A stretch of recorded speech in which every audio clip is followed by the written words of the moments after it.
Wala eh. Magandang umaga po sa ating lahat. God is good. All the time. And all the time, God is good. purihin po ang bawat isa. 1 Corinthians 15:42. So will it be with the resurrection of the dead. The body that is sown is perishable. It is raised imperishable. Para po sa ating opening prayer, let us pray. Ito ngayon.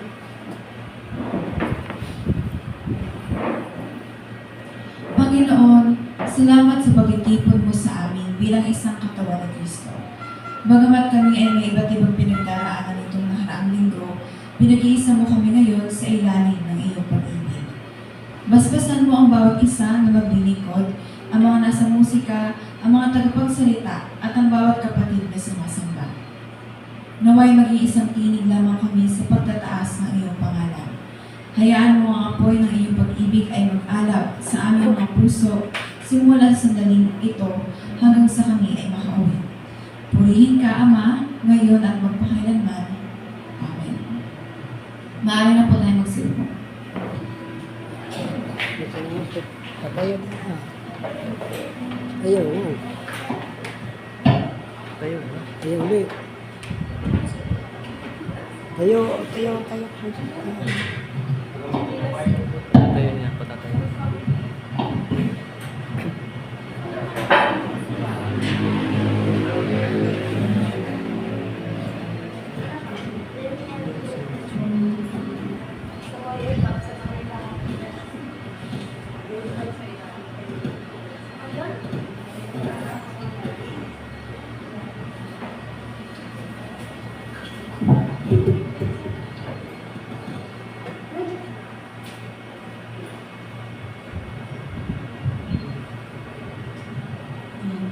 Sige po, magandang umaga sa lahat. God is good. All the time. And all the time, God is good. muli po tayong tumayo. Psalms 118 verse 24, This is the day that the Lord has made. Let us rejoice and be glad in it. Sabay-sabay po nating awitin. Celebrate Jesus' name.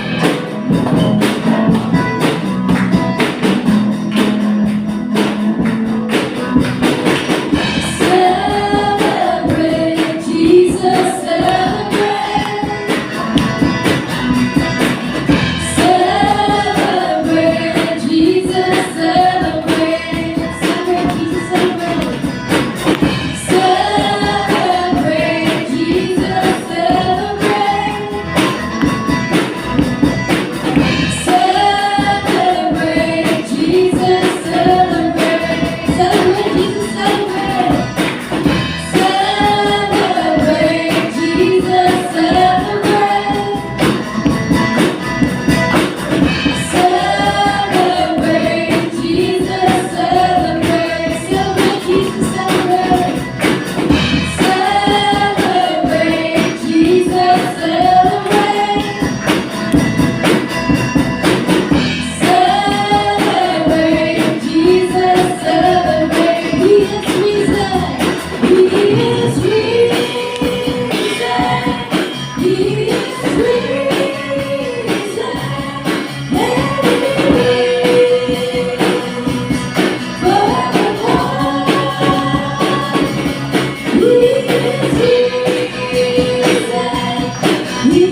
Daniel 2 verse 20. Praise be to the name of God forever and ever. Wisdom and power are His. Let us say nothing is possible.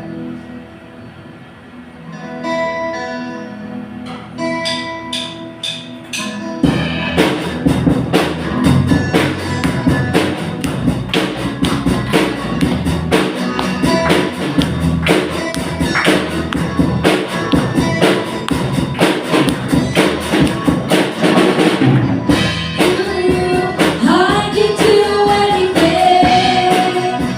I can do all things. 'Cause it's you who gives me strength. Nothing is impossible to you. Thine eyes are open. Strongholds are broken. I am living by faith. Nothing is impossible.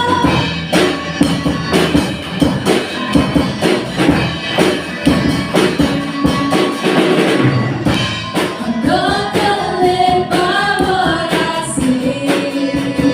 I'm not gonna live by what I feel. I'm not gonna live by what I feel. Deep down, I know that you're here with me, and I know that you can do anything through you. Through you, I can do anything, and I can do all things. 'Cause it's you who gives me strength. Nothing is impossible through you. Thine eyes are open. Strongholds are broken. I am living by faith.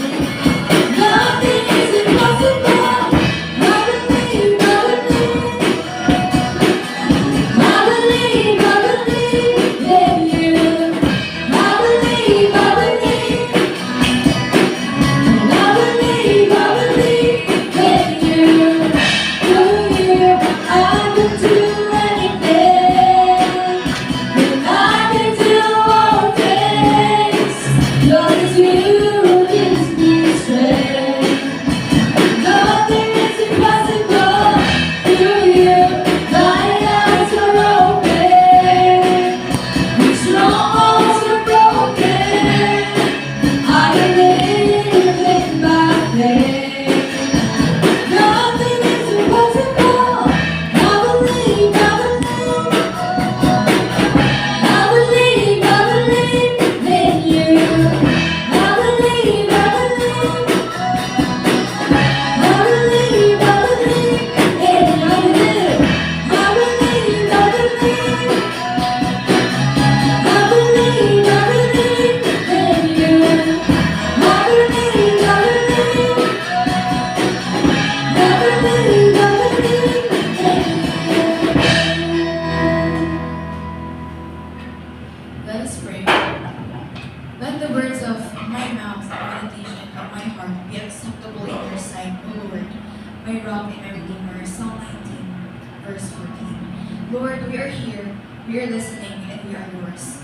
May the worship we just offered be a sweet aroma to you, and may it continue through our obedience in our lives. May the worship we offered in song now turn into a worship of surrender.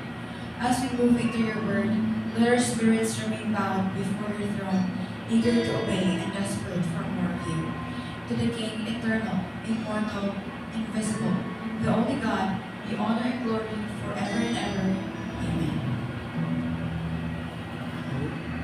Reading, Philippians 3, verse 10 to 15.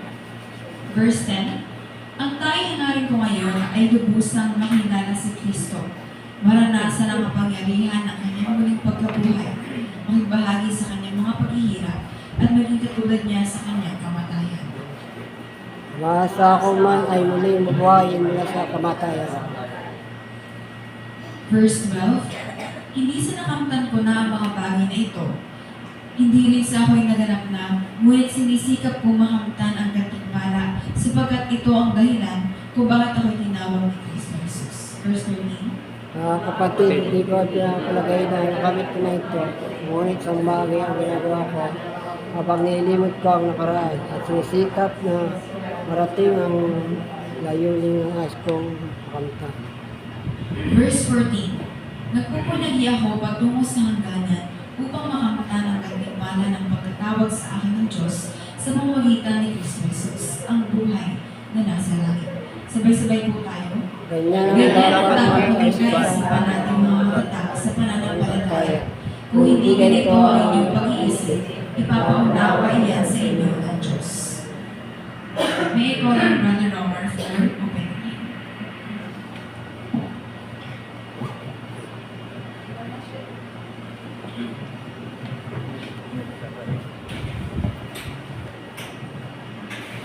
Ito ang pwede ng blessed assurance para po sa ating pag-ibig. Blessed.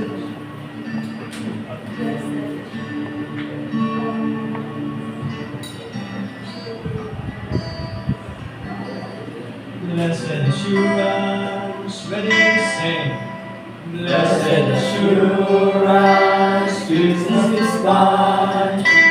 Oh, what a foretaste of glory divine, heir of salvation, purchase of God, born of His Spirit, washed in His blood. This is my story, this is my song, praising my Savior all that day long. This is my story, this is my song, praising my Savior all that day long.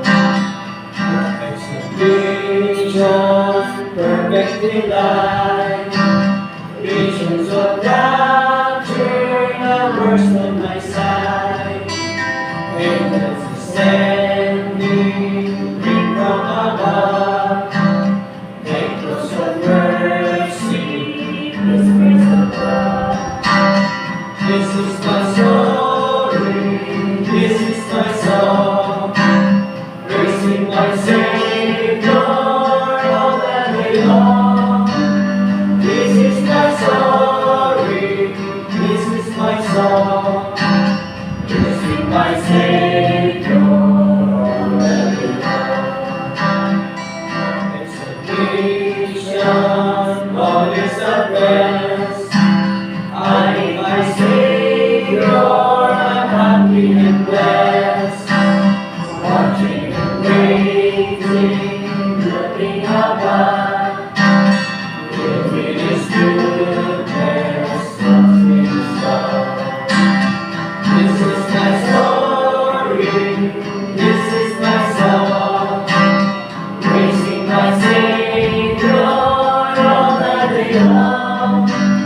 This is my story, this is my song, praising my Savior all that day long.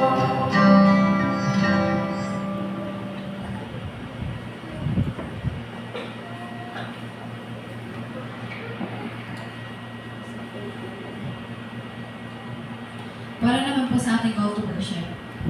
Psalms 4:33. Taglayang dahilang kapangyarihan, ang mga apostol ay patuloy na nagpapatotoo tungkol sa muling pagkabuhay ng Panginoong Jesus. At ang masaganang pagpapala ay tinaglay ng kanya. We call on Pastor from Pastor Robert.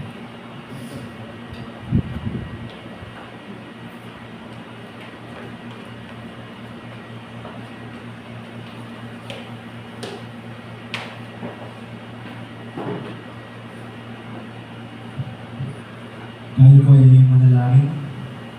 Sa muli aming kami po nagpapasalamat sa umaga pong ito na kung saan kami patuloy mong pinagkalooban, lakas at buhay upang patuloy na ikaw ay maglingkuran sa umaga ito. Salamat Panginoon sa umaga ito sa patuloy na pagbibigay sa amin ng biyaya na kung saan ito po Panginoon ay isang biyaya na kami ay naririto lahat upang salubungin Panginoon at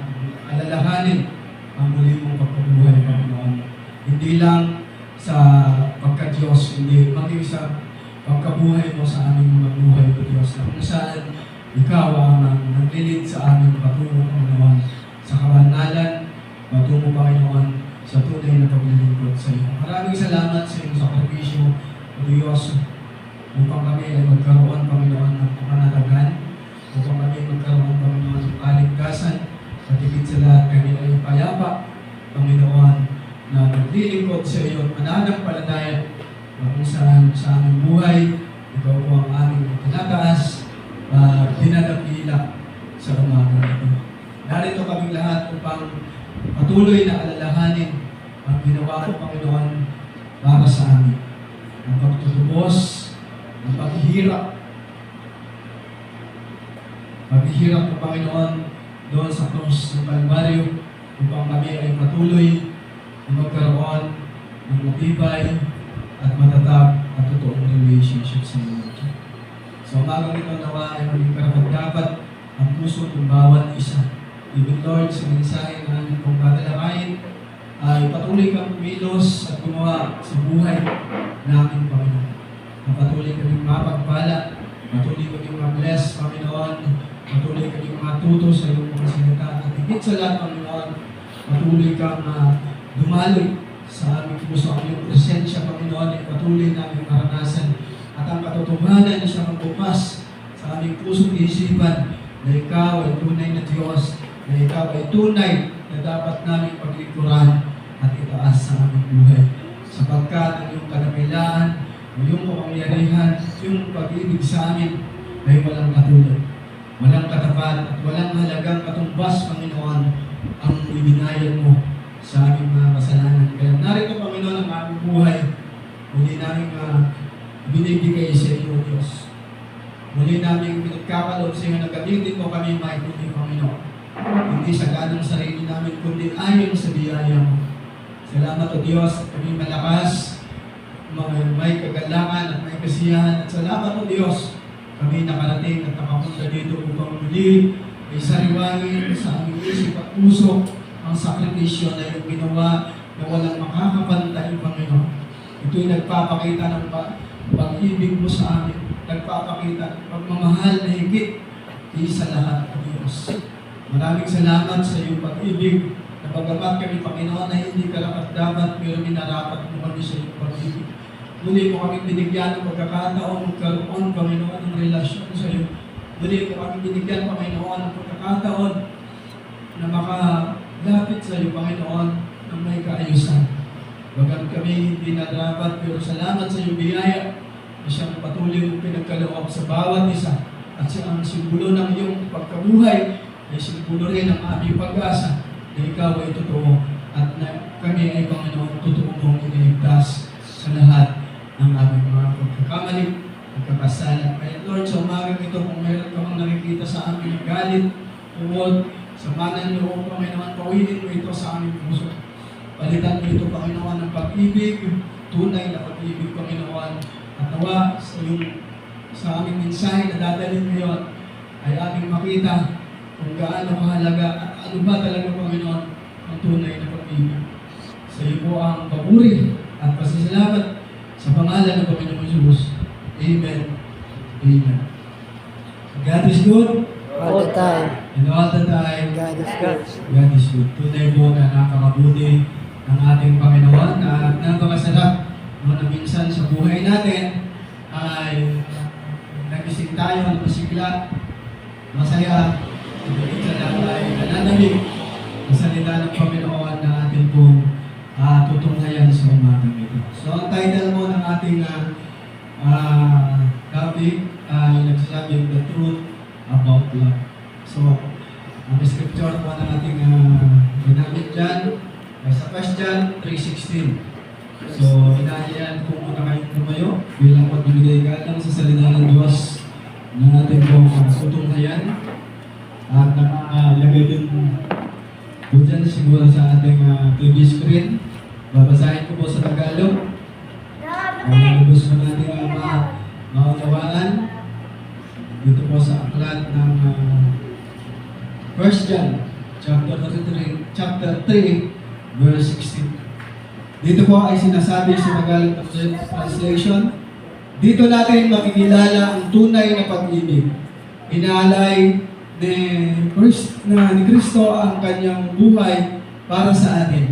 Kaya dapat din natin ialay ang ating buhay para sa kapatiran. Pwede na po tayong makaupo at patuloy na pakinggan ang mensahe ng Panginoon.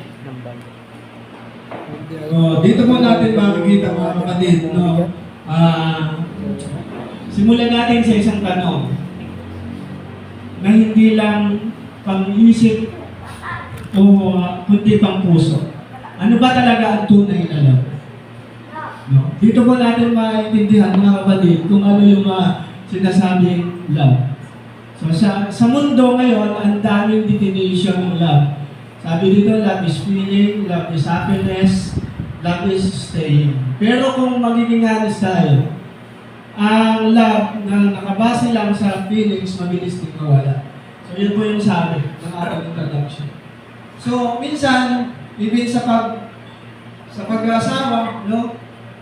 Minsan mahirap tukuyin kung ano yung tunay na pagmamahal. Kasi minsan feelings eh. Di ba? Lalo sa mga young people, yung mga kabataan, yung pagdating nila doon sa mga crush-crush. Mga sasabihin ng mga young people, feeling ko, crush na crush ko siya. Diba? Sa mga parang magpipintuan sila, sasabihin nila, tapos certain night sabi ng mga young people na mga kabataan natin, alam mo, best, feeling ko, crush na crush ko siya. Diba? Yun, hindi natin naiwasan yan. No, kasi dumaan din kami mga dito, mga young adult. Dumaan din kami sa mga ganyan. So, ganun ganun natin i-express yung love.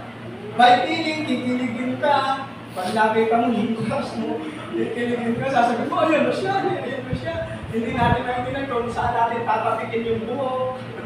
Di ba, yung mga girls, minsan, ganun. Tapos minsan, kikiligin talaga. So, and then, lalo pag nilapitan ka ng crush mo, grabe yung kilig, namumula ka, nagpa-blush. So, kaya feelings kasi. Pero pag nasaktan tayo, na nakatikim tayo ng kabiguan, dahil feeling lang yung nararamdaman natin, ano masasabi natin? Sasabihin natin, ayaw ko na sa'yo. Diba? Kasi lumipas na yung feeling, nasaktan ka na, sasabihin mo na, ayaw ko na sa'yo. So, yun po yung, sa mundo, yun po yung definition ng love. No? Nawawala, mabilis na mawala, lalo sa mga young people. Pakikindot, Sister Chloe, kaya kailangan natin yung sulit na foundation. No? About love. Kailangan natin yung sulit na foundation about love. Hindi opinion, hindi emotion, kundi katotohanan. At makikita natin yan sa salita ng Diyos. So kung titingnan natin yung Word of God, no? Makikita natin dito na sinabi doon na inalay ng ating Panginoon ang ating kanyang buhay, no, para sa atin. Sabi dito, this is how we know what love is. Jesus Christ laid down His life for us. Di ba? Grabe, parang sa lahat, yung ginawa ng Panginoon na sakripisyo doon sa krus ng Kalbaryo, yung ginawa ng Panginoon na paghihirap. Can you imagine na yung pagpapako po kasi sa cross, para lang po sa kaalaman natin is, yung panahon nila Jesus Christ, ito yung pinakamatinding parusa. Pinakamataas na klase ng parusa. Kapag pinako ka sa cross, ibig sabihin, wala ka na talagang kapatawaran. Yung kasalanan mo sagad-sagad na. Sa Pilipinas, may batas tayo noon na silya elektrika. No, di ba? Bata pa ako noon. Siguro, 16-17 ako noon. Mayroon akong, yung batas natin is, mayroong batas na death penalty. At yung silya elektrika, ilalagay sa iyo parang sombrero, tapos may dalawa o tatlo ba, o dalawang tao na magtataas ng safety box. At siguro 5 seconds, 3 seconds, patay ka na. Yung wakas na yung buhay, wala nang paghihirap doon kasi kukurintin ka, patay ka na. Pero sa time nila Jesus Christ, kapag naparusahan ka ng pagpapako sa krus, ito na yung pinakamatindi. And then alam niyo po ba na kapag pinako ka sa krus, hindi ka naman agad mamamatay, di ba? Grabe, si Jesus Christ, kung hindi ako nagkakamali, pinako siya ng around 8 a.m. And then, pagdating ng 3 p.m., saka pa lang siya namatay. Can you imagine kung gaano kahirap yun? Na pagpako sa'yo, hindi ka naman agad din eh. Maganda nga yun. Pag binalik ka, seconds lang, patay ka na. Pero yung kay Jesus Christ pag-iirap, 5 hours. 6 hours siyang nagtiis. Dahil hindi ka naman mamamatay, kapag ka pinako ka ng pagkapako sa'yo, patay ka na agad, hindi po. Dadanasin mo pa yung hirap, yung grabing sakit, yung grabing kirot, kasi yung bigat mo. Can you imagine kung si Jesus Christ is may kabigatan, dala niya lahat yun sa cross. Nakapako yung paa, tapos yung pangay, grabing kahirap. Bago siya nalagutan ng hininga. Nagtakin mo yung ginawa ng Diyos para sa'yo. Tapos, can you imagine na parang babaliwalay lang, parang i-ignore mo lang. Basta Christian ako, okay na. Basta mananampalataya ako, okay na. Basta sumisimba ako, ayos na. Hindi natin alam yung latigo, kung gaano yung kasakit. Ayon sa mga Bible scholar, bawat latigo kay Jesus Christ, may laman na sumasama.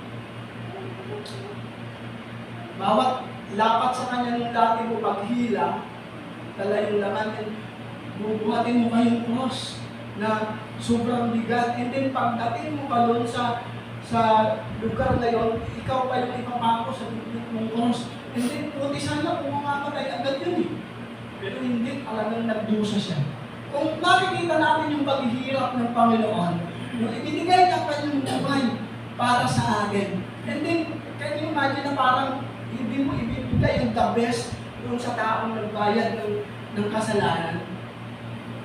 Sa realidad ng buhay, kapag ikaw ay nakatulad ng ulong, di ba? Ayun na, haharapin mo na yung kaso mo.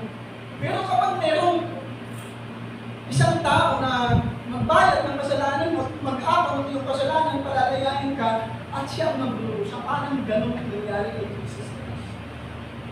Palalayain ka sa lahat ng kasalanan ginawa mo at magdurusa ang Panginoon. Grabe kahirap yun. Pinako ka ng 8 a.m. tapos ang bago ka mamatay, alas 3 na. Grabe hirap yun. Uhaw, pagod, sakit ng katawan pisikal, tapos yung nakalaylay pa yung katawan mo na may pako yung kamay at paa mo. Kaya yung nansunundahan kahirap yung ginawang sacrifice ng ating Panginoon. Kaya sabi dito, makikilala natin ang love sa ginawa ni Jesus Christ. Ibig sabihin ang tunay na love ay hindi lang nakabase sa feelings kundi sa sakripisyo. Naintindihan ko na hindi nakabase yung tunay na pagmamahal sa feelings. It means dapat yung faith natin kay Jesus is hindi lang nakabase sa feelings.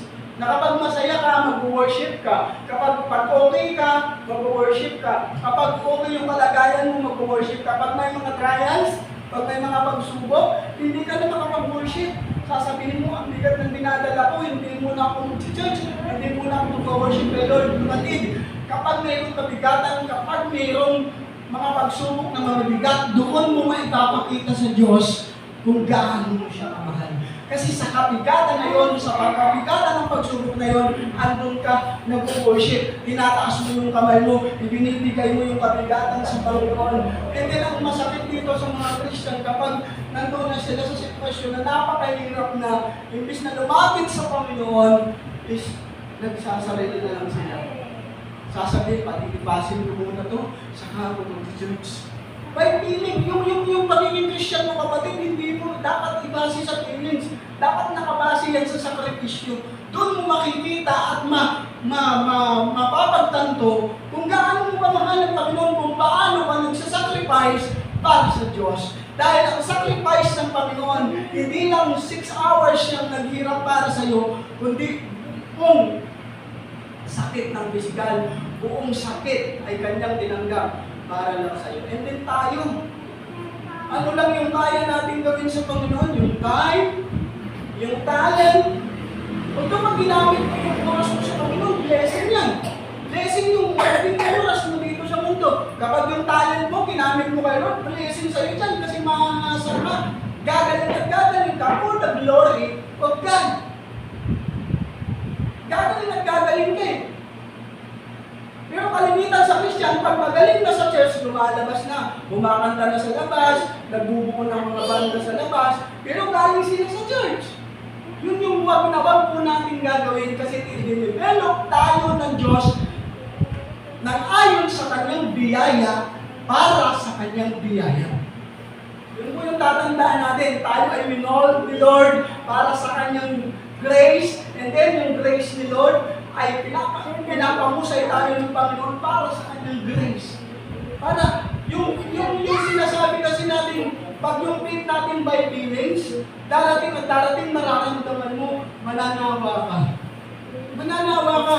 Katulad ko nga yung ating intro kanina sa mga kabataan natin. Di ba? Pag unang kita mo sa crush mo, inigilig ka, nag-blush ka, no? Laman ng kwento mo sa kaklase mo, yung pangalan ng crush mo, hindi pag lumipas. At lalo kapag nakita mo yung crush mo may kasamang iba, ang bilis magkamo ng feelings natin. Sasabihin natin, ayaw ko na sa'yo. Marami pang iba. Di ba? Yeah, kasi, pag feelings, Christian, ano yung, kamusta yung faith natin? Kamusta yung pagmamahal natin kay Jesus? By feelings ba? Na kapag feeling mo, in love na in love ka kay Jesus, saka ka mag-sister. Ang sabi ko, sa point number 100, sabi, love is defined by sacrifice, not just a feeling. Bago pumunta si Jesus sa krus, nag-pray siya. At sa Gospel of Luke 22 verse 42, sinabi niya, not my will, but your will be done. So sabi ng Panginoon, kasi alam ng Diyos kung gaano kahirap yung kanyang kakaharapin eh. Halos, kapag binasa mo itong Luke na to, makikita mo na namamawis ng lalang si Jesus Christ. Pero dahil alam niya kung gaano katindi yung hirap na daranasin niya, gaano katindi yung paghihirap na yun ay hindi pa nararanasan ng lahat ng tao ngayon. No?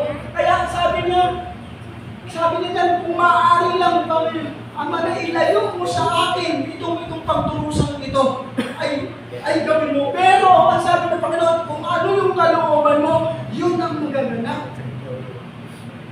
Kaya nga, di ba, nung nagpaparamdam na si Jesus Christ, na siya ay maghuhulihin at parurusahan, sino yung isang tao doon sa kwento na napakatindi yung kay Jesus Christ?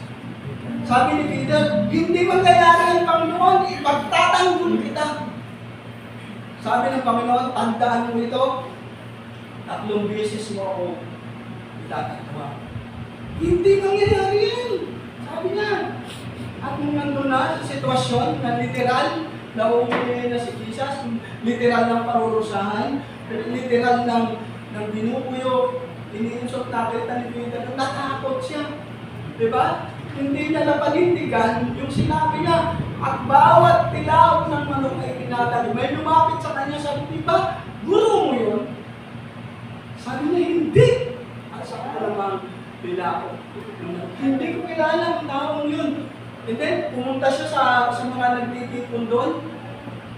And then, napansin siya, diba, ikaw ang malagay na muli Panginoon? Hindi.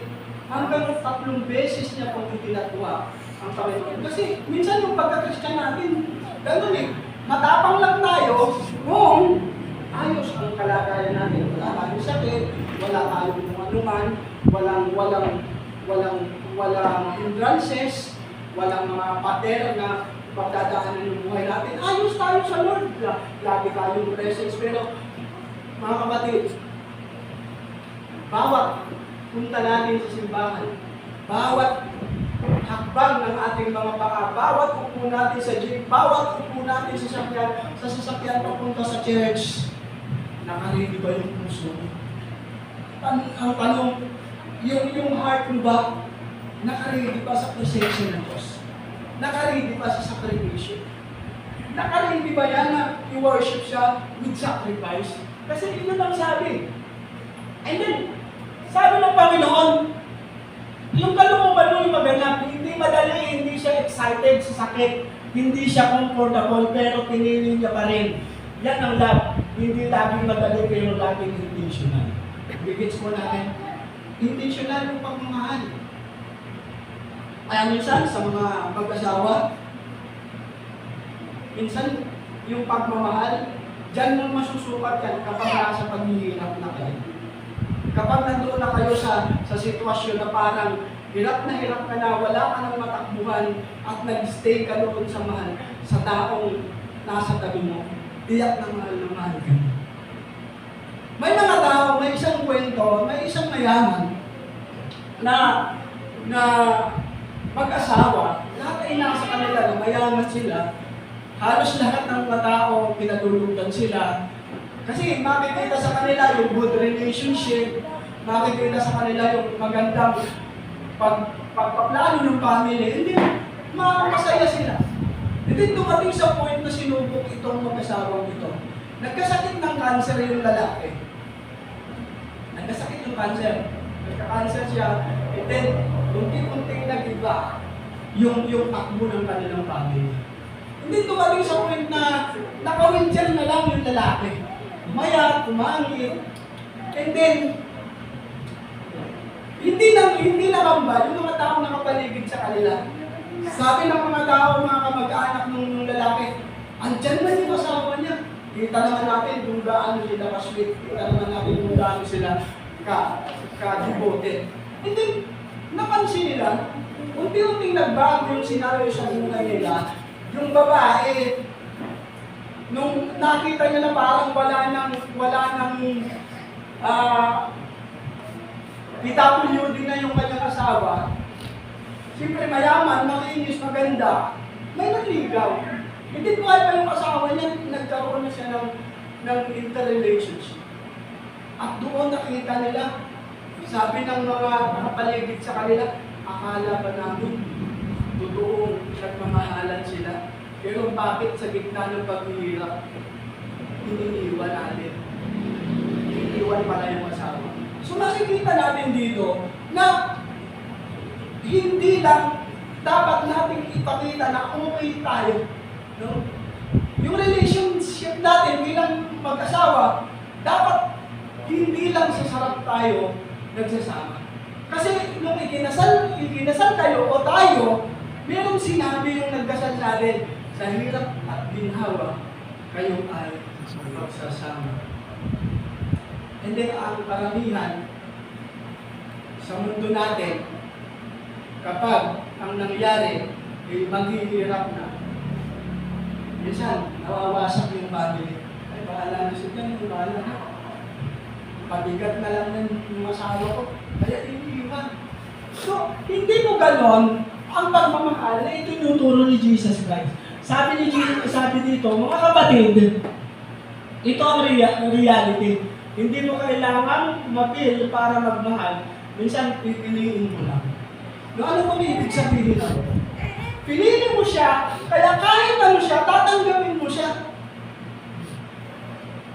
Nakukuha nyo? Yun yung pinili mo. Pinakasalan mo, nag-aido ka, so kayo ay pinag-isa ng Diyos. Kahit ano yung makita mo sa Kanya, kailangan mag-stay ka. Kailangan nandun ka. Kailangan nandun ka para magpalakas, magsuporta sa Kanya, o kaya ipakita na mali ang ginagawa mo kasi karapatan mo yun, kasi mahal mo siya. Kasi yung pagmamahal hindi lang sa saya, kundi yung tunay na pagmamahal ay nakikita sa panahon na kayo ay nasa pinakamahirap na sitwasyon. Ganun po ang tunay na pagmamahal. May sacrifice. Hindi kapag may problema, iiwan mo yung asawa mo. Kapag siya'y pabigat na, piling mo pabigat, iiwan mo na yung asawa mo. Mawawala na yung love kasi feelings lang. Dapat yung love, may sacrifice. Kapag yung asawa mo kaya mong alagaan, kaya mong hugasan yung tuwi niya, excuse me, pero kailangan mong gawin yun kasi nandun yung tunay na love. Nandun may sakripisyo. Kahit hindi na siya makatayo, kahit nung panahon na siya malakas, pinaliwala ka niya, ipinagpalit ka niya, nakagawa siya ng hindi maganda. Pero bilang asawa, bilang isang anak ng Diyos, kailangan mo mag-stay. Di ba parang sasabihin ng mundo, napaka, ano ba kung pwede natin gamitin ng words doon? Di ba? Parang napaka, yun na yung alam niyo na yun. Parang napaka niloko ka ng lahat, nilalagaan mo pa rin. Dapat, dinilaan mo na lang yung magulong. Di ba ganun? Kasi, sa realidad ng buhay, kapag may sakripisyo, hindi lang yung nakikita, kundi yung madalas natin marinig sa labas na, pero tuloy akong magbitin yung mga bata kasi. Di ba? Alam niyo na yun, yung teenage engine. Nakakaano mo naman. Sinaktan ka na, pinagpalit ka na, ng babae yan, yung malakas ha, yung wala yung kayuma. Di ba? Ilang basong luha yung na-face mo. Pero bakit nag-stay ka? At kapag sinabi mo sa kanila, kasi asawa ko siya, mahal ko siya, tatawanan ka ng mundo. Tatawanan ka ng mundo. Even yung ginawa ni Jesus Christ, kapag hindi mo naiintindihan yun, katawa-tawa yun sa kanila. Kita mo na ginagaya. Ginagaya nila. Kasi akala nila, ganun lang yun. Yung impact nun, ganun lang. Yung ibig sabihin nun, ganun lang. Kapatid, hindi na kailangan ng dugo mo ng Panginoon para sabihin mahal mo siya. Para sabihin pinatawad mo siya. Yung dugo niya, sapat na. Kaya hindi na kailangan ni Jesus yung dugo mo. At di ba minsan sasabihin ng mundo, ano ba yan? Pinaglulo ko na yan eh. Nung malakas yan, yung pogi yan eh. Kung ilang babae yung dinala, pero nag-stay ka, inalagaan mo, minahal mo. So anong nakikita ng mundo doon? Diba? Sasabihin mo nila, balutihan natin, pinaglulo na to eh. Pero andyan pa rin. So, kapag pinili mo, papanindigan mo. Kasi si Jesus Christ, ganun kalindi. Yung hindi tayo kaibig-ibig. Tayo nga suwail, palaban sa Diyos, makasalanan. Halos napakarumi natin sa harapan ng Diyos. Pero ginawa ng Panginoon yung mapako sa cross, na maghirap siya sa cross, para lang tayo ay matupos. Gaano katindi yung pagmamahal na yan? May sakripisyo. Kaya yung love, kapag sinabi mong mahal kita, hindi ba feelings yun? Kundi ay sacrifice. At tandaan po natin, kaya doon sa mga kabataan natin, before tayo mag-asawa, before tayo pumakpak doon sa pagpapamilya, isipin natin kung talagang kaya natin mahalin yung lalaking gusto natin. Baka mahal lang natin siya kasi kamukha siya ni Piolo Pascual, kamukha siya ni Jericho Rosales. Pero pag kamukha ni Tinahe, hindi na daw mararamdaman mo doon. Kaya sabi niya sa pelikula, ang ganda mong lalaki. Ganun tayo mag-express ng love eh. Unconditional. Kailangan okay, kailangan malapiolo. Diba? Kailangan malajero. Comedian ka dati, yung pangalan pala ang nakakatawa. Ganyan yung normal na tao. Yung mga sitaan, mga chiki, Kapag pogi ka, kahit wala kang pera, pasok ka. Yan, ganito sa realidad. Sa mundo, ang definition ng love, kapag mapera ka, kapag pogi ka, matso ka, kakit-akit ka, kahit wala kang pera, ang dami mo na nalapas. Ang dami mababaliw sa'yo, ang dami maghahanap sa'yo. Pero, ganito pa ang realidad sa mundo.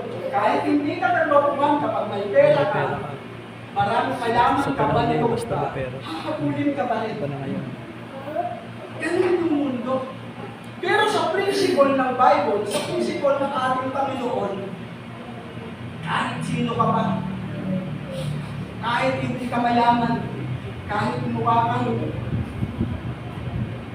ano dyan, basta yung puso mo, yung kaluluwa mo, yun yung mahalaga sa Panginoon. Tingnan po natin, piliin mo umunawa kahit pagod ka na. Diba? Yan yun lang. Kahit pagod ka na, inuunawa mo pa rin yung mahal mo.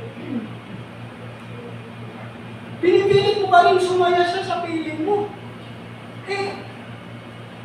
Ganun yung love eh. Hindi lang by feelings. Kasi kung ba by feelings, yung pagmamahal natin sa mga mister natin, sa mga misis natin, pag tumaba yan, masahan mo. May mga budget na yan. Diba?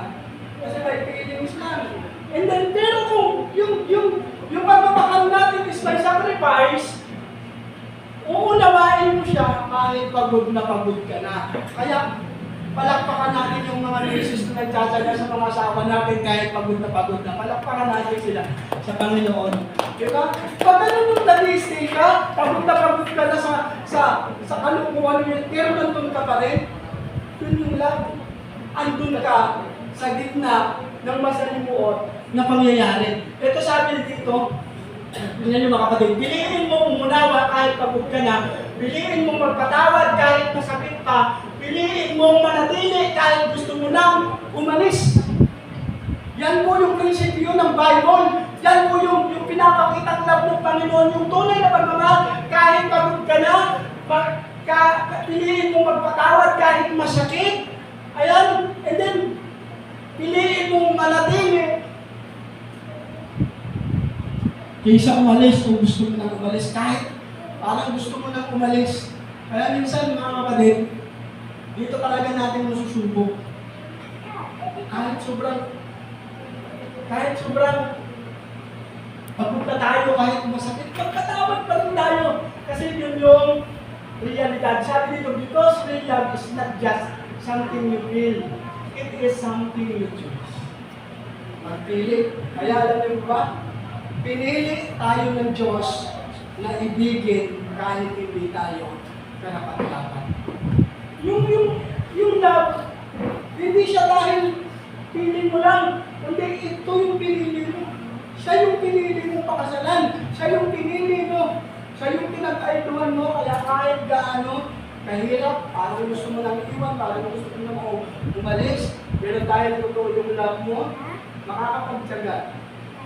Kahit ang tingin ng mundo sa'yo, kapaliwan yung ginagawa mo. Kasi yung pagmamahal ni Jesus Christ sa atin, pagtingnan ng mundo yun, parang hindi ka nais-nais. Pero, kasi yun eh. Ang pagmamahal is pagpili. Pinili mo siya dahil mahal mo siya. Ganun din tayo. Pinili tayo ng Diyos dahil mahal tayo ng Diyos. Tingnan din yung sarili natin sa Panginoon. Sinner versus holy. Pero pinili pa rin ng Diyos yung sinner. Hindi pinili ng Diyos yung mga taong banal na kundi. Pinili po ng Diyos yung mga taong makasalanan. Pakipindot si Sister Chloe. Number 2 sabi dito, love costs something. Kung may isang bagay na dapat mong tandaan ngayon, ito yon. Ang tunay na love may kapalit. May kapalit yung tunay na love. Sa Gospel of John, verse 15 to 13, greater love has no one than this lay down one's life for his friend. So kung babasahin po natin dyan, doon po natin makikita yun. Hindi sinabi na to feel deeply, and ang sabi lay down. Sa story ng Gospel, doon sa Good Samaritan, yung Samaritan pwede niya iwan yung taong nakita na sa daan na tubuan. Kasi kung pwede may pupuntahan siyang iba, pero anong ginawa niya, huminto siya. Kung alam niyo yung kwento doon sa Good Samaritan, di ba? May nakita siyang bilugbog, na halos gumagapang na sa hirap, tapos nadaanan niya. Pero mas pinili niya na tulungan kaysa iwan yun. Higit sa lahat, hindi niya kilala yun. Hindi niya alam kung sino yun. Basta ang nasa puso niya, kailangan ng tulong ng tao ito. Kailangan ng malasakit ng tao ito. Kaya kahit anong busy niya, inintuan niya to at tinulungan at binigyan niya pa ng pera. So nagbigay siya ng oras, nagbigay siya ng pera, nag-rest siya. At tandaan natin, hindi niya kilala yung tinulungan niya. Mga kapatid, ang love, walang cost, madalas. Hindi. Excuse me. Sabi doon, hindi totoong love. So, makikita natin doon, yung sakripisyo, nagbigay ng oras yung Good Samaritan. Tinulungan niya yung tao, tiniyak niyang ligtas, bago niya ito iwan. So, tiniyak niya na nasa mabuting kalagayan, bago niya iwan. No? Makikindot sa Sir Chloe. Sabi dito, yung lapis will cost you time, energy, comfort, resources, and pride. At minsan, masasabi mo, Lord, ang hirap naman magmahal. At ang sagot ng Diyos, oo, meron ganito kita. Diba? Minsan, ang hirap, siniligtas tayo ng Diyos, pero minsan, pinagdadamot natin sa Diyos yung oras natin. Yung energy. Ang hirap eh. Ang hirap, pero ang sagot ng Panginoon, ganyan kita minahal. Ganyan ko ibinigay yung buhay ko sa'yo. Hindi ko tinignan na mahirap kang ibigin. Kundi, dapat talo ko sa biyaya ng Diyos. Pakipindot sa sunod. Number 10, we are called to love like Jesus. 1 John 3:16, yan po yung ating next verse na pinagpunan. Hindi lang tayo nagatanggap ng love. Tinawag tayo ng Panginoon upang maging daluyan ng love. Tandaan mo kapatid, tinawag ka ng Diyos para maging daluyan ka o maging channel ka ng pag-ibig o daluyan ka ng pagmamahal. Sa Gospel ng John chapter 13, ginawa ni Jesus ang isang syakit na bagay. Hinugasan niya ang paa ng disciple. So, alam niyo po ba yan? Kaya, parang nakakaya siya. Kasi, Jesus is the King. Panginoon, Diyos. Pero, hinugasan niya yung paa ng kanyang disciple. Alam niyo ba kung bakit siya rin kasi papaho yun ng servant? Pero ginawa ng Lord. Yung maghuhugas ng paa, trabaho yun ng mga servant. Dapat si Jesus Christ yung hugasan nila yung paa. Pero ginawa din ng Panginoon, pagpapakita ng hapunas. Na ang Panginoon, hindi siya pumunta dito upang maglingkuran, kundi pumunta siya dito para maglingkod. So ganun din dapat po yung heart natin. Tinawag tayo ng Diyos sa church, hindi upang paglingkuran ng mga kapatiran. Tinawag tayo ng Panginoon sa church upang maglingkod sa bawat isa. Maglingkod, hindi tayo yung maglilingkuran. Dapat tayo ang naglilingkod. Kasi yun yung pagpapatawag. Yun yung post ng pagpapakumbaba sa paanan ng Panginoon. Hindi, porque Christian ka, tinawag ka ng Diyos, mag-expect ka na paglingkuran ka, hindi po. Kasi si Jesus, ipinakita niya yung kapapukong babae, siya ay naglingkod, imbis na siya ang paglingkod. So, ganun po yung love. Tinawag tayo, dahil mahal natin ang Panginoon, so paglilingkuran natin siya. Ang tanong, gaano kalaki ang space ni Lord sa puso mo para sa iyong pamilya? Dapat yung space ng puso natin, dapat mas malaki yung space ni Jesus din. Kasi, ganito yan eh. Kapag yung space ng puso natin, puno ng kung anong mabagay, puno ng kung anong mga situation. Minsan, yung space na lang ni Jesus, kakaunti na. Kaya nasasabi natin, busy ako. Kapag mayroong gawain, kapag kailangan ka ng church, kapag kailangan ka ng Panginoon, sasabihin mo, busy ako. Why? Because yung space mo ni Lord sa puso natin, kakaunti lang. Mas marami yung, diba? Mas marami yung space ng mga desire mo na makamundo, mga desire na pinakapahalagan mo. Kapatid, alam niyo po yung pagkakaroon ng Diyos-Diyosan, hindi lang yung may gulong pa sa bahay. Kapag may isang bagay na pinahalagahan mo na higit pa sa Panginoon, yun yung Diyos-Diyosan. Kaya minsan lumiliit yung space ni Lord sa heart natin. Kaya kapag kailangan tayo ni Lord, kasi kunti lang yung space niya, masasabi natin, busy ako pastor, busy ako sister, busy ako brother, hindi muna ako makakadalo. Kasi ang totoo, hindi siya ayaw mo. Kasi yung heart mo, kakaunti yung ibinibigay ko sa Diyos. Kakaunti. Yung time, yung talent, yung panahon natin, ililimitahan natin.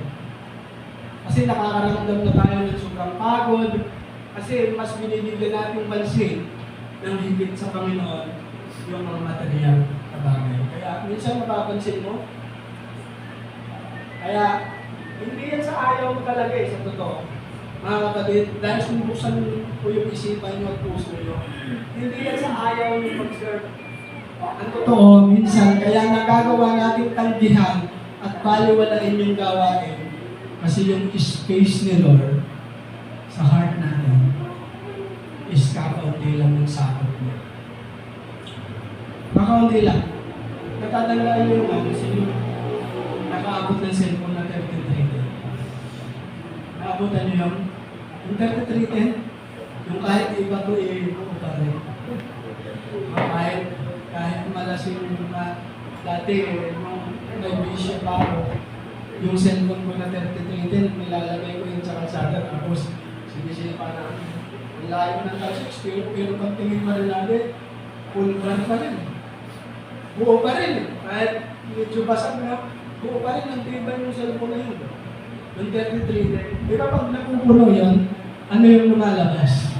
No space for new messages. Di ba? Yun yung malabas Kapag puno, so kailangan mong mag-delete. Di ba? Kailangan mong mag-delete ng mga I love you ng crush mo. Kasi puno-puno na yung good morning lang, good morning na. I love you, puno-puno na. Pero dahil sa kikiligin ka, sasabihin mo, ang hirap namang purahin ito. Kaya kung nag-register ka sa cellphone mo, new space for new message. Kasi minsan ganun tayo kay Lord. Kasi puno-puno na yung heart natin ng mga bagay na alalahanin sa buhay. Puno-puno na ng mga bagay na hindi naman masyadong importante, pero takot tayong mawala. Nawawala ng space si Lord. Kaya yung Word of God, hindi makapasok sa puso mo, hindi makapasok sa magkalaman mo, kaya hindi ka nag-change kasi puno-puno ng mga desire na yung puso mo na hindi naman naaayon sa kalooban ng Diyos. Kaya minsan, no space si Lord. Kaya minsan, kapag kailangan ka ni Lord, ang reply mo, busy ako. Kasi puno na yung puso natin. Halos wala nang time si Lord. Kasi ako tayong isurrender Yung mga bagay, yung pangarap, yung desire natin, ako tayong isurrender sa Panginoon. Proverbs 16:3, sabi ng Proverbs, "Commit to the Lord whatever you do and you will be successful." So kailangan mo ay mag-commit tayo sa Panginoon. Ipagkatiwala natin sa Kanya yung mga plans natin. Pero minsan ayaw natin yung bitawan Kaya, andun yun. Kaya kapag kailangan tayo ni Lord, yun yung nasasabi natin. Wala tayong oras. Pero itong si Lord, ang ginawa niya, trabaho ng servant yun, pero ginawa ng Lord, yung paghuhugas ng paa. Pinapakita niya ng pagpapakumbaba yun. Na hindi siya pumunta dito sa lupa para pagsilbihan tayo sa Diyos, hindi niya dinisenyo. Ang itinuro ng Panginoon, tinawag tayo upang maglingkod. Yun yung disenyo niya. Sabi na, pagkatapos sinabi nila, I have set your an example. Ito ang totoong Christianity. Hindi lang alam ang tama, hindi ginagawa ang tama. Nagigits natin, Christian, brothers and sister in Christ, sabi doon, yung pagiging Christianity, yung totoong Christian, hindi lang alam yung tama, kundi ginagawa ang tama. Hindi sapat na alam mo na tama. Like for example mga kapatid, sino yung nag-gym dito? Siguro, ayan, nila brother John Lee, Siguro, umabot kami ng 2 taon sa gym. So, si Kuya Baying, Ulit. John Lee, si Brother Marlon, nakasama rin namin. No? Takot na takot pa kay Brother Marlon, yung instructor namin, naalala ko nun. Takot na takot, sabi nun ako, baka magsasara yung gym ko nito. Ay, pinalaban pa rin si Brother. Alam niyo po ba mga kapatid, ganito yan eh. Hindi ka magiging matso kung titingin ka lang doon sa mga nag-gym. Andun ka nga sa gym, pero nakatingin ka lang. Tinitingnan mo lang yung mga program nila kung paano gawin. Sa tingin mo lalaki yung katawan mo ng gawin.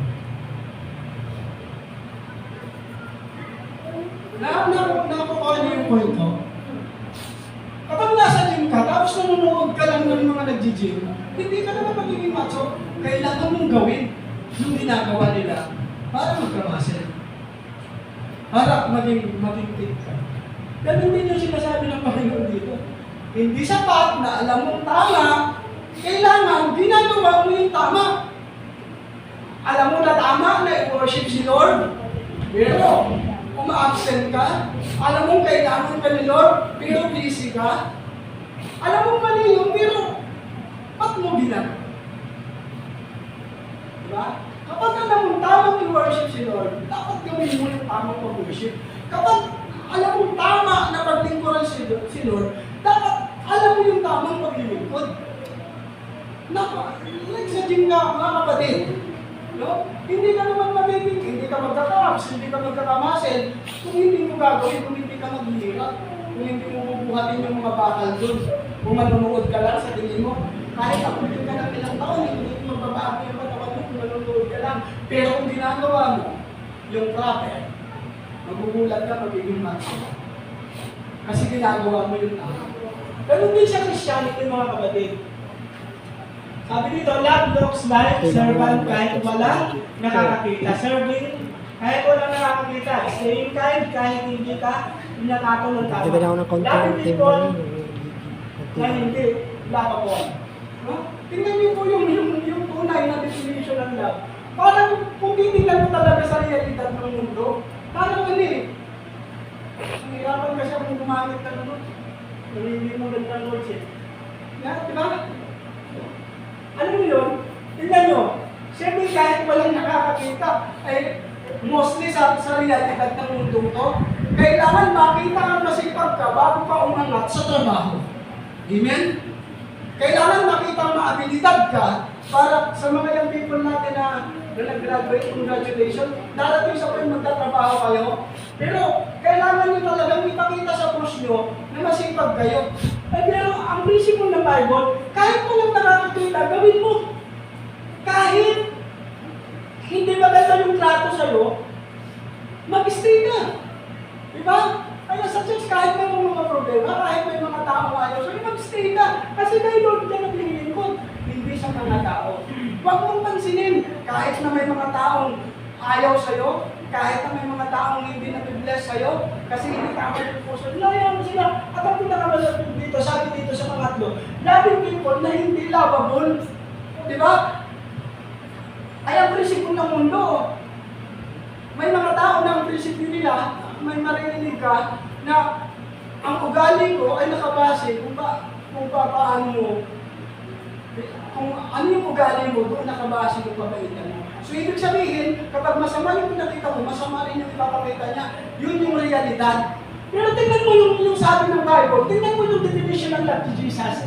Loving people na hindi lovable, mamahalin mo yung tao, hindi naman karapat-dapat sa pagmamahal mo. Bakit ganun? Di ba, pag dinignan mo ng worldly o ng mundo, parang mga, ano itong mga Christianate? Sabihin na natin parang balo yung Christianate. Kasi, hindi naman karapat-dapat mahalin yun, pero minahal. Kasi ganun tayo sa Diyos eh. Hindi naman tayo karapat-dapat mahalin ng Diyos, pero mas pinili ng Diyos na mahalin niya tayo. Kaya namatay siya sa cross para ipakita niya yung love. At minsan, ang tanong, hindi Lord, bakit ako? At ang sasabihin niya, because I choose you to represent me. So, ano itong represent? Kapag sinabi mo represent, ano po yung pumapasok sa isip? Pinili kita. Kapag sinabi mo represent, ibig sabihin mga kapatid, nasa character mo dapat ang Panginoon. Kasi i-represent mo si Jesus. Nakukuha ng mga kapatid, i-represent mo yung pangalan ng Panginoon. Dito sa mundong ito, i-represent mo yung character, yung pagmamahal ni Jesus, yung pag-ibig ni Jesus, i-represent mo dito sa mundo. Paano kung nakahata ka ng mundo? Kaya, sa totoo mga kapatid, hindi ikaw ang hindi mo pinapahiya ang sarili mo. Pinapahiya mo si Jesus kasi nire-represent mo ang Panginoon. Kaya dapat ang makita sa atin ay kabutihan, hindi kasamaan. Kasi ipinapahiya mo ang Panginoon. Like for example, Christian ka, pero nasa disco ka. Nire-represent mo yung pangalan ng Panginoon. At ganyan ba yung karakter ng Diyos mo? Sumasayaw-sayaw din. Di ba? Alam mo natin sisihin minsan na nagkakaroon ng batik yung pagka-Christian. Ganyan pa yung Diyos mo, nasasabuhan din. Kasi nire-represent, kasi tingnan niyo yung sabi mga kapatid, no? Ito, because I chose you. Sabi dito, because I chose you to represent me. Nagigits natin, malalim to mga kapatid. Pinili kita para i-represent mo ako. Parang ganito. Si Brother Marlon, kinuha ng model ng aloe vera. Hindi si Brother Marlon ang magiging model ng aloe vera. Di ba? Nagigits nyo? Pagmamalaki ni Brother Marlon yung aloe vera. Like for example, si Sister Donaida, ginawa siyang model ng sunset. Di ba, i-represent ni Sister Donaida yung maganda niyang buhok. Ang lambot, tapos lalo siyang gumanda. Kasi nire-represent niya na pampaganda yung shampoo, pampalambot ng buhok yung shampoo. Tayong mga Kristiyan, bawat isa sa atin, i-represent natin kung sino ang Panginoon, kaya kanya pinili. Ay, paano kung ang buhay natin worldly? Can you imagine na yung i-represent mo, holy, hari ng mga hari, Diyos ng buhay mo. Pero wala man lang makita sa iyong karakter. Diba? Sorry mga kapatid, pero yun yung sabi ng katuruan ng Panginoon eh. I-represent mo ako, sabi ng Diyos, pinili kita para i-present mo ako. Nakaintindihan natin? Kaya yung pagpili sa atin ng Diyos, model tayo ng Panginoon. Si Brother Marlon, model ni Lord. Si Brother Roman, model ni Lord. Si Brother Henry, model ni Lord. Si Sister Iris, model ni Lord. Tayo, model tayo ng Panginoon. O, di ba? Sa mga pabrika, like shampoo, like yung mga di ba? Kumukuha sila ng model. Mga sapatos, Adidas, di ba? Kinukuha nila. May mga model sila para i-represent yung kanilang product. Kung gaano kaganda, kung gaano kahusay, kung gaano kagibay. Diba? Ganun din tayo mga kapatid, paglabas ng church, mga model tayo ng Lord. Minsan parang pinakamahan din ako ang sakit Lord. Minsan, aminin natin, hindi tayo naging model ni Lord eh. Pero alam mo, pinili tayo ni Lord na maging model. Pag maging model ka, first, na qualified, para maging qualified ka, listen with personality. Diba? Yun yung dapat maganda. Listen with personality. Hi, maganda. Maganda ang hubog ng katawan. Eh kay Lord, hindi na. Walang kondisyon. Hindi sinabi ng Lord, dapat katulad ka ni King David na manso, katulad ka ni mga warrior sa Bible na makikita natin ang lalaki ng katawan. Si Lord, basta pinili ka na. Hindi nakabase sa itsura. At sabi ng Daniel, sa heart siya nakabase. Kaya model tayong lahat ng Panginoon. Kaya sabi niya, pinili kita para i-represent mo. Ang tanong, mga kapatid, paano mo i-represent si Jesus sa buhay mo? Paano mo siya, paano mo i-represent? Ano yung character na pinapakita mo? Saan ba? So number 4, sabi dito, we love because He first loved us. Now, John chapter 4, verse 19, we love because He first loved us. Ito ang pinaka-foundation natin. Hindi tayo nagmahal para maging worthy. Nagmahal tayo dahil mahal na tayo. So, minahal tayo dahil mahal na tayo ng Diyos. No, hindi tayo nagmahal dahil ang unang nagpakita ng pagmamahal sa atin, si Jesus Christ. Kaya, i-represent niya tayo. Pagpipindot sa sinabi. And then number 4, ito po sabi, look the story of the prodigal son. Kung sino yung nakabasa nito, unang anak, lumayo, nagkamali kasi na ang buhay. Pero bumalik siya, hindi siya itinaboy ng tatay. Tinakbo siya, niyakap, tinanggap, ganun kakamahal ng Diyos.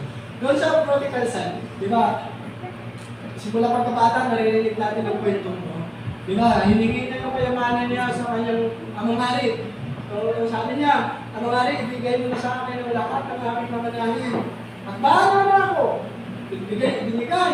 No? Ano yung ginawa ng prodigal son? Nagpapanustay, nagbisyo, ng babae, lahat. Yung kanyang kalabanan na ibinigay ng kanyang ama, ay ginamit siya sa walang katuturang bagay. Nagbisyo siya lahat.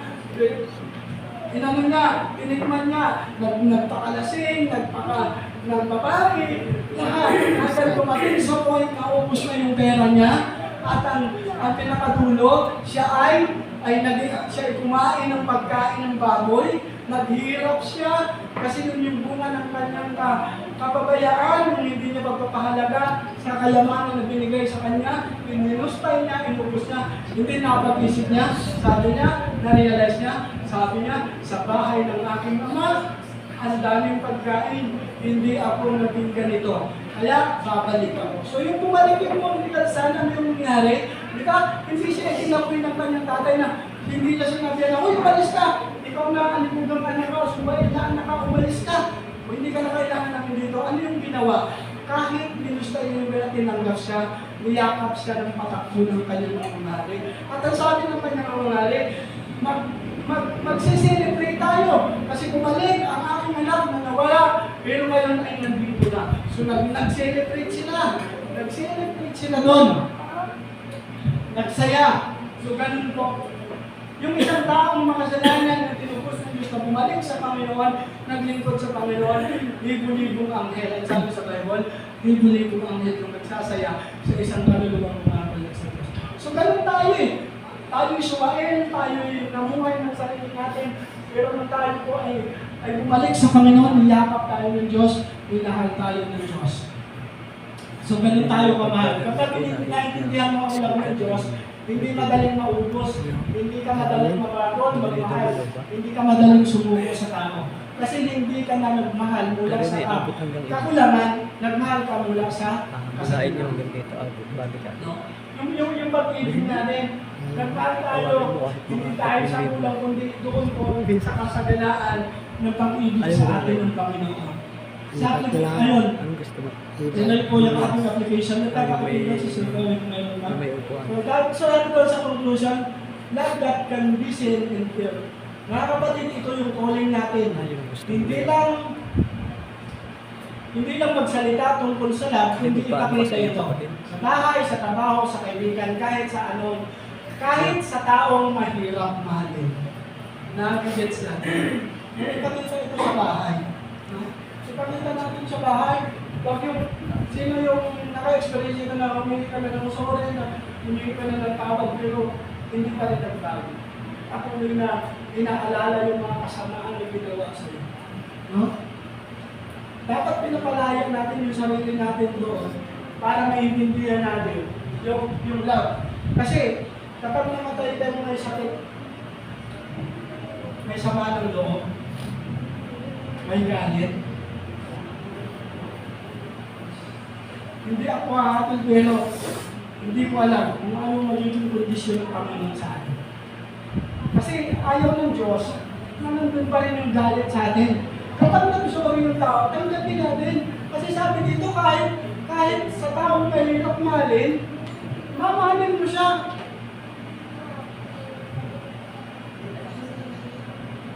Kaya ano po dito minsan, makakarinig pa tayo ano ako?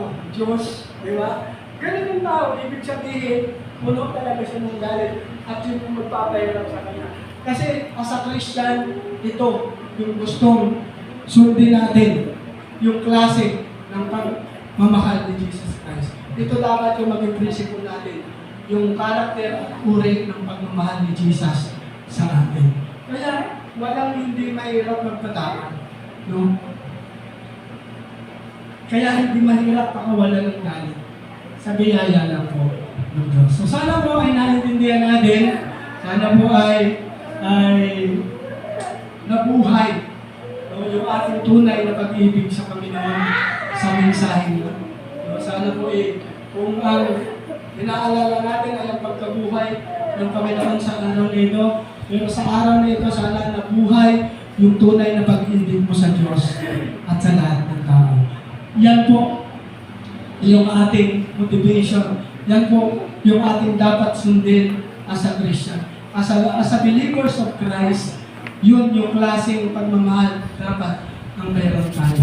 Salamat sa Panginoon at sana po ay nag-bless po tayo. Tayo po ay manalangin. Panginoon, salamat sa iyong mensahe na amin pong napakinggan sa umagang ito.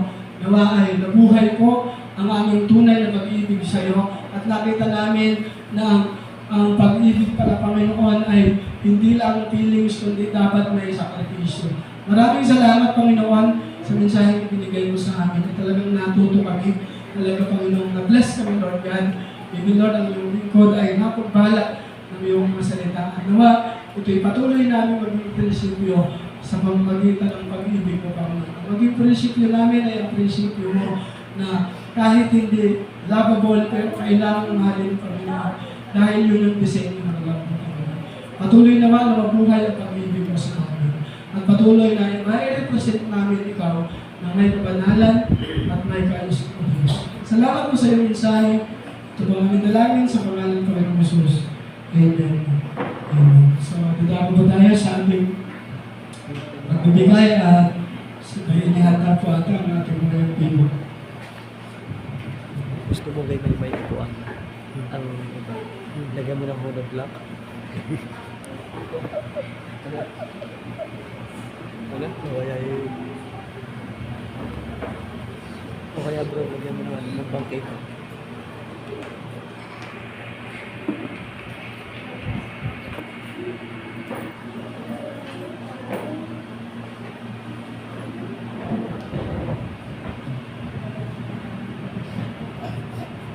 Nakapagbigo rin.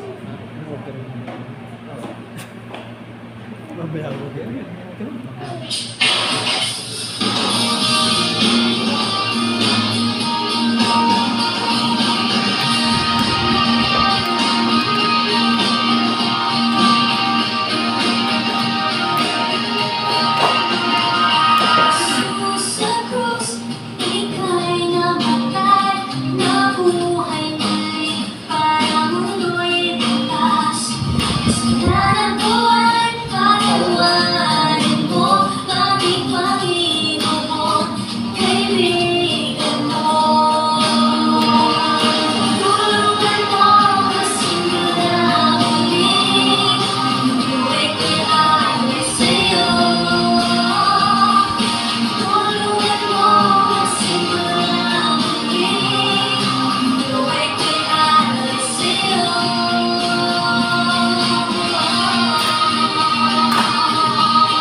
Yan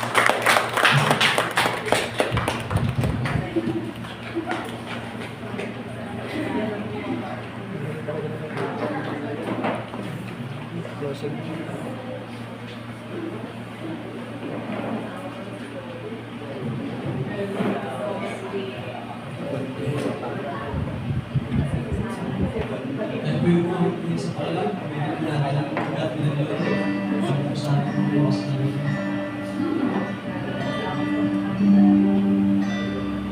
To God be the glory, let us sing.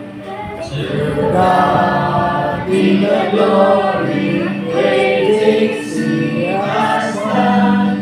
So lovely the world that He gave us His Son.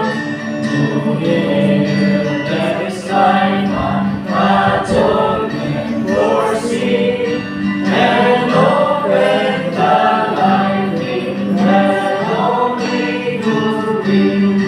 Praise the Lord, let the earth hear His voice. Praise the Lord, let the people rejoice. Oh, come to the Father, to Jesus the Son, and give Him the glory, great things He has done.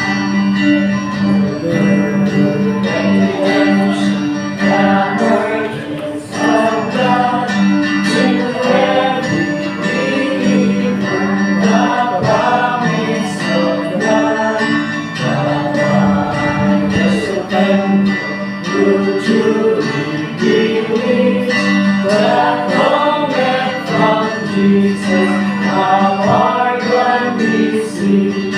Praise the Lord, let the earth hear His voice. Praise the Lord, let the people rejoice. Oh, come to the Father, to Jesus the Son, and give Him the glory. Great things He has done. Great things He has done. Great things He has done. And great are rejoicing through Jesus the Son. Wonder and mighty and great will be our wonder, our transport, when Jesus we see. Praise the Lord, let the earth hear His voice. Praise the Lord, let the people rejoice. Oh, come to the Father, to Jesus the Son, and give Him the glory, great things He has done.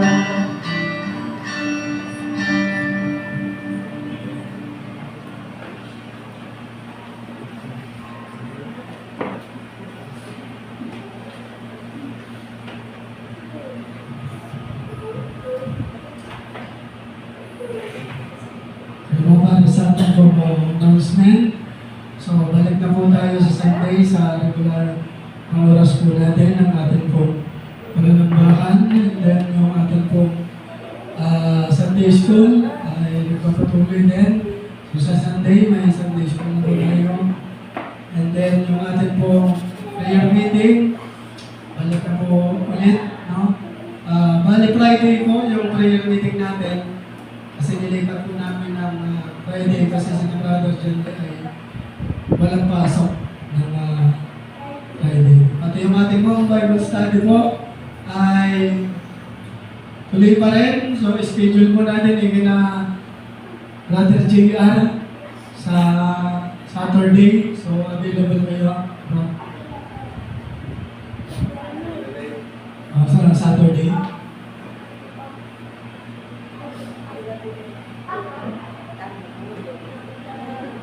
Available kayo?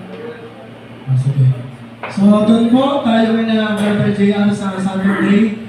Doon po tayo Bible study. And then, ano pa po?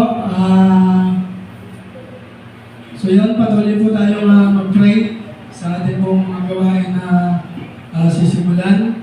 No, patuloy po natin ipag-pray yun, yung ating pong patuloy na plano na magkaroon ng suluhin. So patuloy po natin itutuloy yun sa mga panahon na handa na po tayo at meron na po tayong magamit na tools para po sa discipleship kasi natigil po yung ating discipleship kasi wala na po tayong books na pwedeng magamit pero gagawin po natin ang paraan yan para maituloy muli para patuloy tayong matuto. And then yung atin po nag-celebrate ng birthdays and then mga anniversary ay salasang din po natin sila mag-pray. Ngayon kaya po ay kumabay. So, yun lamang po ang ating announcement sa ngayon. So, sa ating pong entire day for today, Lazo Family, maraming pong salamat sa inyong patuloy na bibigay po ng bulaklak para po sa ating simbahan. Next Sunday, ay ito ba ang Senyor and Family. So, kayo po yung naka-assign sa flowers sa next Sunday. So, ano ba? So, yun lamang po ang ating mga announcement at tayo po tumayo para po sa ating closing prayer. At mamaya po pagkatapos ng ating closing prayer, kung meron po kayong mga tinapay, makikita po kung ilan dyan. Kape, huwag po muna tayo mag-fellowship po muna tayo, magkape po muna tayo, magtinapay. I-celebrate po natin muling pagkabuhay ng Panginoon hindi lang sa literal, kundi sa ating mga puso at sa ating buhay. Heavenly Father, we thank you, Lord, for your goodness in our life. Salamat po sa lahat ng iyong ginawa para sa amin. Salamat po sa mensahe at salamat din po sa lahat ng naririto ng mga kapatid sa Panginoon. Maraming salamat sa kanilang magbigay ng panahon at oras. Lord, pagpupulurin po kayo sa isang layunin, pagpupulurin po kami sa isang ministry, pagpupulurin po kami sa isang pag-ibigan bilang magkakapatid sa iyo, magkakasundo at pagmalasakitan po ng patuloy na mag-develop po sa amin. Ingatan mo po kami sa aming pag-uwi at maging sa fellowship na mayroon po kami sa umagang ito ay punuin mo po ng magalakan at kasiyahan at bawat isa. Sa iyo po ang papuri at pasasalamat sa pangalan ng Panginoong Jesus. Amen. Amen. God bless po sa bawat isa. Pagpalagin po tayo. Service. Okay, service.